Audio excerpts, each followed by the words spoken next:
Ascenden a 9 os casos de peste porcina detectados en Cataluña, todos en Xabarís. E a cifra podería ascender porque se están analizando máis casos de exemplares mortos. Os equipos de emerxencias despregados na zona manteñen blindado o perímetro de seguridade para evitar que se expanda este gromo. Hoxe entramos nunha das grandes empresas galegas, a distribuidora de alimentación Gadisa. Apostou por incorporar galegos retornados ao seu cadro de persoal. Chegaron grazas ao programa da Xunta que facilitou xa o regreso de 400 descendentes de galegos en 2 anos. Quedan poucas, pero as que sobreviven teñen ringleiras de clientes. Os seus escaparates expoñen só unha pequena mostra de todo o que se pode atopar nelas. Falamos das mercerías de toda a vida, onde o máis vintage convive co máis novidoso da tempada. Comezamos, boas noites. A primeira entrevista de Sánchez desde que Ábalos ingresou en prisión serviu para marcar distancias co que fora a súa man dereita durante 4 anos. Ruptura con Ábalos e achegamento a Junts para tentar unha reconciliación. Desde el punto de vista personal, era un gran desconocido para mí. Un gran desconocido para mí. Falaban a diario, pero agora Pedro Sánchez di non recoñecer a este José Luis Ábalos. Saltou polos aires o pacto de non agresión. O exministro comezou a atacar, pero o presidente do goberno advírtelle. Nosotros no vamos a aceptar ninguna amenaza, ningún chantaje por parte ni de personas ni de organizaciones. Nin ameazas nin chantaxes. Hai legislatura ata o final, pero que pasaría se finalmente o imputaran a él?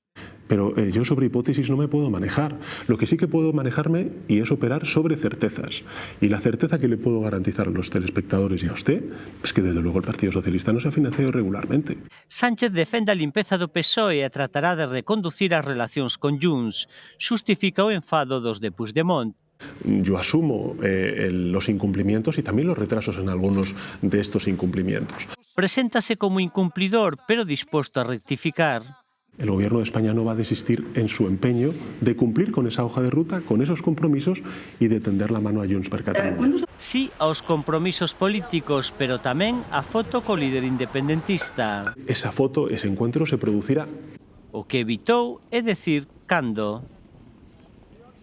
Malia eses esforzos de Sánchez, en Junts reina o escepticismo. Os de Puigdemont desconfían da promesa de Pedro Sánchez e de momento manteñen o bloqueo. Pídenlle ao PSOE que demostre con feitos que están dispostos a cumprir o pactado. El president Puigdemont les invitó a romper con el régimen del 78. Ruptura sí o ruptura no. Maquillaje o coraje. A ver si les queda claro. Ya va siendo hora de plantearse algo importante. Y no me venga con la dichosa y falsa nueva concordia en Cataluña. Menos quejas, ministro, más cambios. O Consello de Ministros aprobou esta mañá ese paquete de medidas co que o Goberno quere contentar a Junts. Entre elas, entrega a Cataluña a xestión da oferta pública de emprego. Tamén se aprobou un ascenso rodeado de polémica, o do xefe da UCO que investiga casos tan próximos ao presidente como o que afecta a Ábalos, Cerdán ou a súa muller, Begoña Gómez.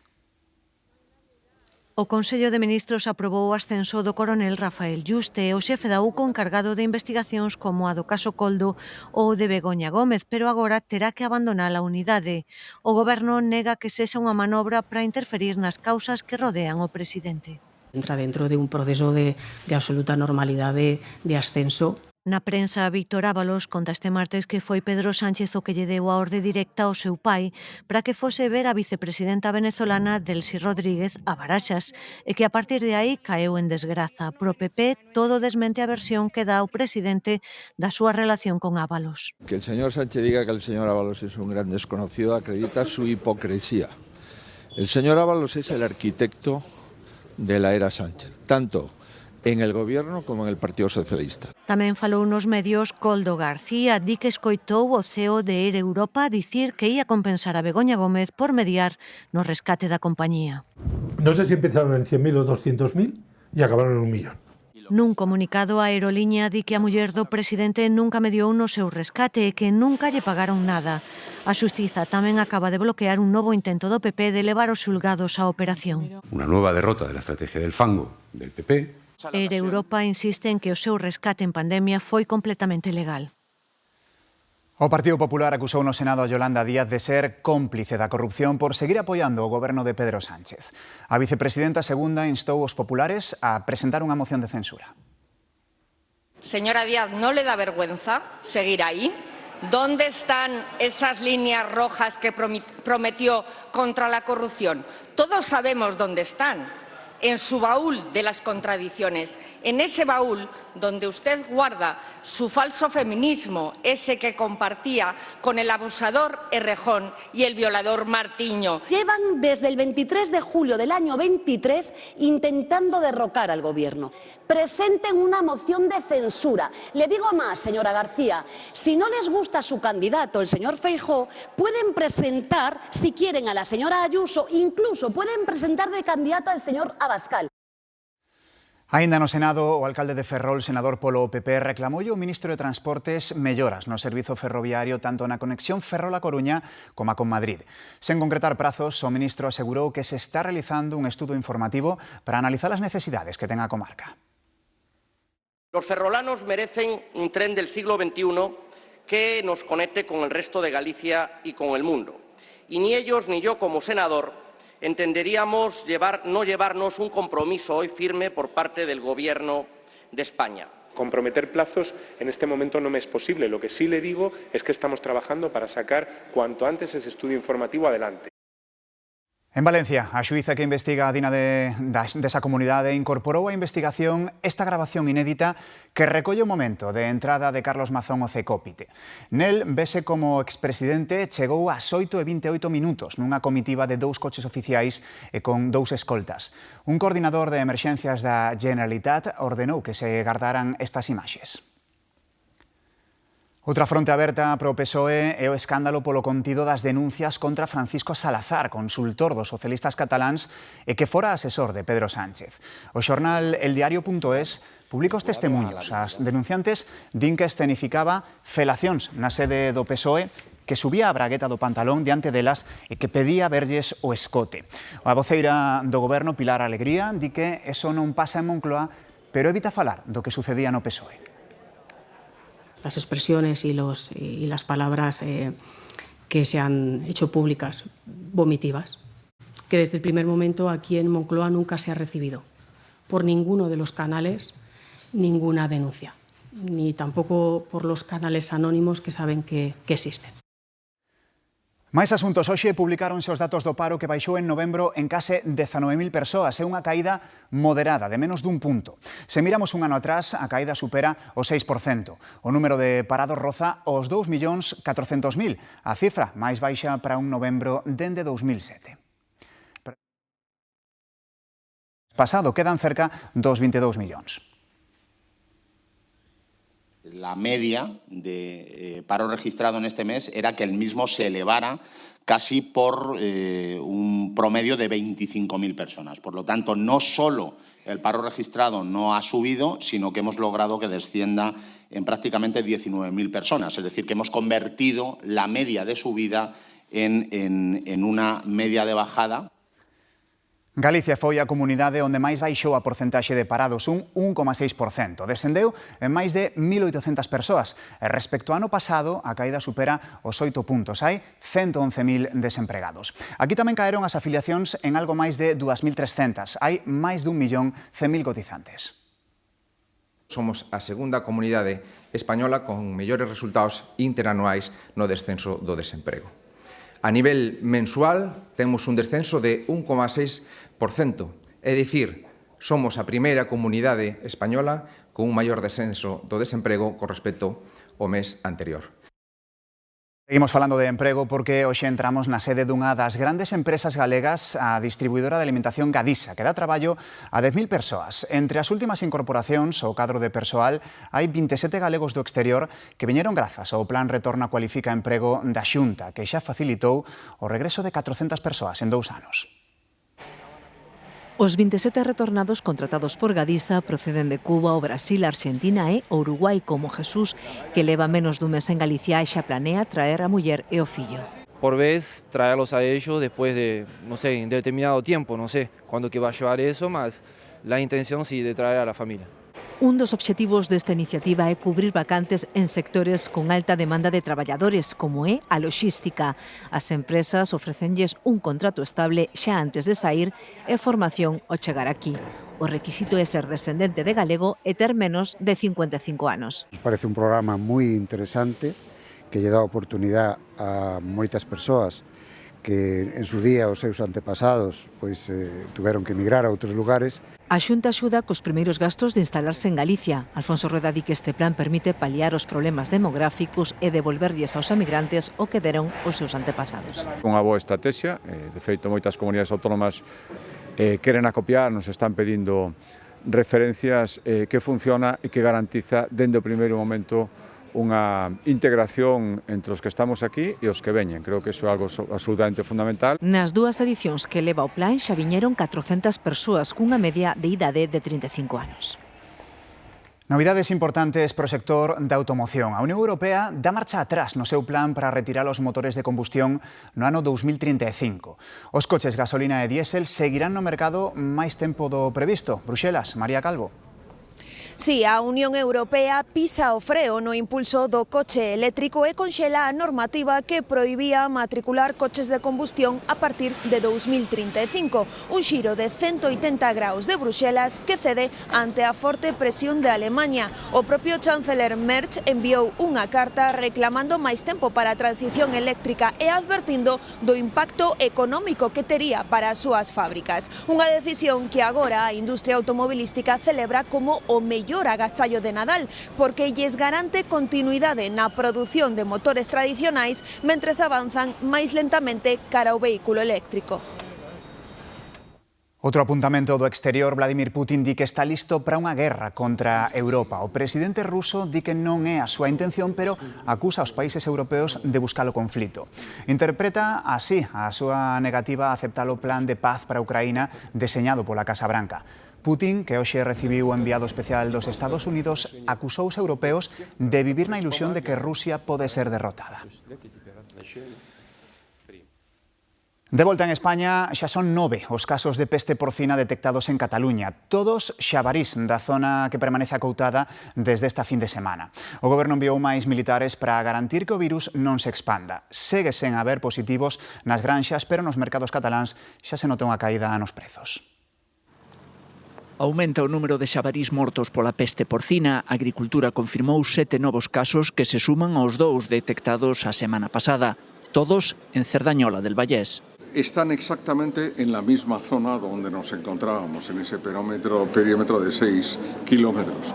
Ni cambia el diagnóstico, ni cambian los protocolos. O ministro di que é probable que a cifra aumente porque hai outros 40 cadáveres pendentes de analizar. Na zona xa son 150 os efectivos da UME que buscan animais mortos e manteñen blindado un perímetro de 6 kilómetros. Os animais das granxas máis próximas permanecen confinados. Segue sen haber positivos entre eles, pero a tensión é máxima. Os prezos sufriron onte a maior caída en 30 anos. Xa o precio de Lérida onte nunha mesa extraordinaria xa baixou 10 céntimos, estamos por debaixo de costes de produción. Mañá chegan á zona os veterinarios enviados pola Comisión Europea. O presidente do goberno pedía tranquilidade. Es importante que los ciudadanos sepan, y sobre todo el sector, que nosotros les vamos a apoyar, que estamos ahora mismo en lo importante, que es en sofocar este foco y a partir de ahí garantizar el acceso a mercados terceros. Nas prazas de abastos, de momento, non hai sinais da crise. Ahora a carne de porco sigue igual, non ten cambio ningún. A xente non ten medo, a ver. Realmente aquí non houbo problema. 7 países ampliaron as restricións ás importacións de porco español, ao tempo que o Reino Unido levantaba o seu veto agás a carne procedente da zona afectada. O incremento dos episodios de violencia no deporte, como o que rematou en Sanxenxo co falecemento do avó dun árbitro tras a agresión dun afeccionado, removeu conciencias para cambiar a legislación. A partir de agora, a Xunta poderá comparecer como acusación particular nestes casos, Xesús. Si, hola, que tal? A Xunta estaba preocupada nos últimos tempos polo aumento de casos de violencia no deporte, sobre todo no ámbito afeccionado, así que decidiu tomar partido e impulsar esta reforma da Lei do Deporte de 2012, o que lle vai posibilitar personarse como acusación popular nos casos que se abran na vía penal, sempre cando, claro, a vítima este de acordo. Os grupos da oposición están nesta liña de loita contra a violencia, pero creen que esta reforma quedou curta, foi pouco ambiciosa, así que decidiron absterse na votación. Despois de ver algúns casos que ocorreron de violencia en algúns partidos, a Xunta de Galicia era necesario que se pudera persoar nos xuzgados en todos este tipo de actuacións e poder ter ese amparo legal. Investigan un posible crime machista en Alacante. A policía atopou o cadáver dunha muller de 29 anos asasinada a coiteladas. No domicilio tamén atoparon o corpo da súa parella, que se suicidou. De confirmarse o caso como violencia de xénero, serían 42 as mulleres asasinadas no que vai de ano. As mulleres que tiveron contacto con Martiño Ramos en Cuba falan del como unha persoa que tentaba rodearse de mozas e coinciden en que tiña unha actitude rara. O profesor condenado por pederastia facía vida normal na Habana como fotógrafo. Unha semana despois da súa detención coñecemos máis detalles da vida de Martiño Ramos en Cuba. Alí facíase pasar por fotógrafo e movíase en ambientes culturais e en desfiles de modelos. A trabajar bajo el nombre de Martín Soto, se modificó su apariencia y comenzó a moverse por el mundo cultural y a hacer fotos a jóvenes y adolescentes. No accedí a esas fotos. En que se rodeaba de mozas novas tamén coincide Melisa, unha rapaza que o coñeceu a través dunha amiga, así o contaba na Radio Galega. Coincidía con ella en que él tenía como una actitud rara. Y llegamos y era como una reunión de amigos en su casa, había muchísima gente no, había como una alrededor de 15 personas, ¿ok? Y todas las personas eran jóvenes. Estábamos nosotras y otras muchachas de la universidad, que ya te digo, gente de 20, 25 años, no mucho más que eso. Descubriron a súa verdadeira identidade a través das redes do colectivo Madres Protectoras de Madrid, que foron clave na súa detención. Nosotros nos quedamos frías del asunto porque te da repulsión haber compartido con una persona así realmente sin saber y sabiendo que tú sentías algo raro, como que notabas algo raro. Agora está pendente a súa extradición para que cumpra os 13 anos de prisión aos que foi condenado por violar unha das súas alumnas menor de idade, a que tamén lle deu unha malleira e a deixou abandonada no monte. Remedios Sánchez, coñecida como a Matavellas, compareceu hoxe nun xulgado da Coruña, pero diante da maxistrada acolleuse seu dereito a non declarar, Patricia. Sí, hoxe a muller, Remedios Sánchez, foi citada pola titular deste xulgado de instrucción número 6 da Coruña en relación á morte dunha anciá na súa casa do barrio de Monelos, aquí na cidade. Pero diante da xuza, Remedios Sánchez acolleuse o seu dereito a non declarar. A coñecida como Matavellas foi trasladada ata aquí dende o cárcere de Teixeiro, onde cumpre 144 anos de condena pola morte en 2006 en Barcelona de 3 anciás e a tentativa de asesinato de outras dúas, ademais de roubos con violencia e furtos. Agora este xulgado investiga a súa relación coa morte dun anciá de 91 anos na súa casa da Coruña. Nun primeiro momento pensouse que a morte desta muller se debera a causas naturales, pero a revisión posterior das cámaras de seguridade da zona situaron a Remedios Sánchez, que eses días estaba gozando dun permiso penitenciario no domicilio da falecida. Grazas, Patricia. Semana de temporal marítimo en todo o litoral galego, ca maioría da frota amarrada. Está activado o aviso laranxa por ondas de máis de 5 metros. Eso saíron ao mar os barcos que traballan o abrigo das rías, Alejandro.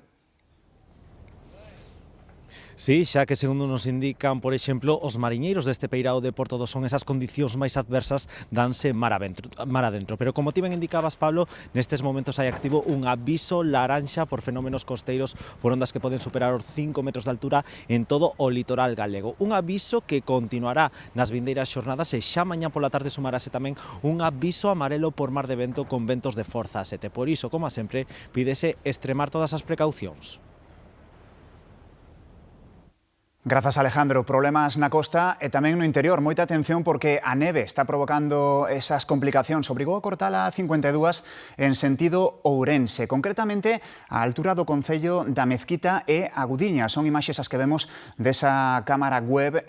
Non se aprecia evidentemente con moita nitidez a circulación dos coches, pero sí esas folerpas que tapan a cámara. Eso na Mezquita, á altura da Gudiña, con bastante intensidade, como ven, a nevada, e hai tramos nos que a circulación se volve bastante perigosa, así que moito ollo se van desplazar por esa zona. Coincide esta situación tanto no mar como no interior cunha xornada especial no Porto de Vigo. Estamos acostumados a ver transatlánticos facendo escala, pero que unha ruta parta de Galicia non é tan frecuente. 1.800 turistas británicos embarcaron neste que saiu de Vigo. É o segundo embarque máis grande da historia e consolida a cidade como porto base de transatlánticos de gran calado. Outra imaxe curiosa tamén, a que nos chega desde Lugo. Unha manda de porquiños convive desde hai días cos veciños do sur da cidade. Andan ceibos e fozan buscando alimento nas rotondas e nas zonas verdes da contorna da Nacional Sexta. Descoñécese a súa orixe e non deixan de asombrar os peóns e condutores, pero tamén son un risco para a seguridade viaria, sobre todo porque están moi cerca, como dicimos, desa carretera nacional. Imos coñecer outro deses comercios de toda a vida que aínda nestes tempos continúan pasando de xeración en xeración. Neste caso visitamos unha mercería de Vigo que está a piques de cumprir 75 anos e que segue tendo clientes facendo cola. Unha mercería non é só unha mercería. Aixa, que si marcho choras, a que si? Claro, todos, ¿ves? Todos. Entonces, pois mira... Pero Mauxi vai mirando xa para a xubilación. Ela é a segunda xeración deste negocio de décadas. 75 anos vai a facer. Preguntamos polo segredo para resistir tanto no tempo. A diferencia que ti o chat GPT non te aconsella como aquí. Repiten que as dependentas e as clientas comparten moito no día a día. Somos como unha familia. E tamén están os clientes. E veñen homes e todos lle chama a atención e te, pois eu vou levar un, que eu tamén son guapa, a que sí? Claro, sempre hai que tener sentido de humor. E tamén para atender vai entrando xente nova. A mercería seguirá quedando na familia. Eu sou a sogra e la enora. Nayara é terceira xeración do negocio. A verdad, pensei que non me iba a gustar. Non é un traballo calqueira que aprendes nun día. A moda nos teus pés e os pés ben asentados no presente. A ourensá Esperanza Cortiñas é a persoa máis lonxeva de Galicia. Cumpre mañá 109 anos. Quixemos pasar a tarde con ela. Que aprendeu da vida alguén que xa viviu 108 anos? Que lle ensinou día a día ata que mañá chegue aos 109? Ollo a resposta. No, trabajar que va. Vai ser mal, hombre. Cuando trabajas pasas o tiempo e... A mí sempre me gustou trabajar, sempre. Porque o traballo tamén forma parte da receita da lonxevidade, do camiño que levou a Esperanza Cortiñas de Lugo a Ourense, pasando por París, ata converterse na persoa máis lonxeva de Galicia. Agora, o baile e as cartas ocupan os seus días. Bailamos los días domingos e días festivos. O resto, a jugar as cartas. Tamén está ben. Sí, tamén pasamos o tiempo. Parece que non, pero cando te damos conta ya son horas de venir, xa son las 6. Coa autoridade de quen pode dirixirse a todos nós coa sabedoría dos anos, Esperanza deixa un consello para todos os que vivimos por detrás. Creo que ser buenos en la vida que es bueno. A cineasta de raíces galegas Carla Simón converteuse na primeira galardoada co Premio de Cinematografía Novos Cinemas de Pontevedra deste ano. Simón é hoxe unha das voces máis recoñecidas do cine europeo. A directora acadou o máximo recoñecemento con Alcarrás, gañadora do Oso de Ouro no Festival de Berlín. Aniversario da estrea do que probablemente sexa o mellor vídeo da historia. Remontámonos ao ano 1983 e falamos obviamente do Thriller de Michael Jackson, o videoclip que o cambiou todo. Dura case 14 minutos e ten formato de película porque este proxecto cumpriu varias das ambicións que tiña Michael Jackson. Era moi fan das pelis de terror de serie B. Quería interpretar un monstro e, sobre todo e por riba de todo, facer algo que o convertera no artista máis importante do seu tempo. Quería pasar a historia e con Thriller conseguiuno. 4 décadas despois, considérase o vídeo máis influinte de todos os tempos. Feliz noite. Ata mañá.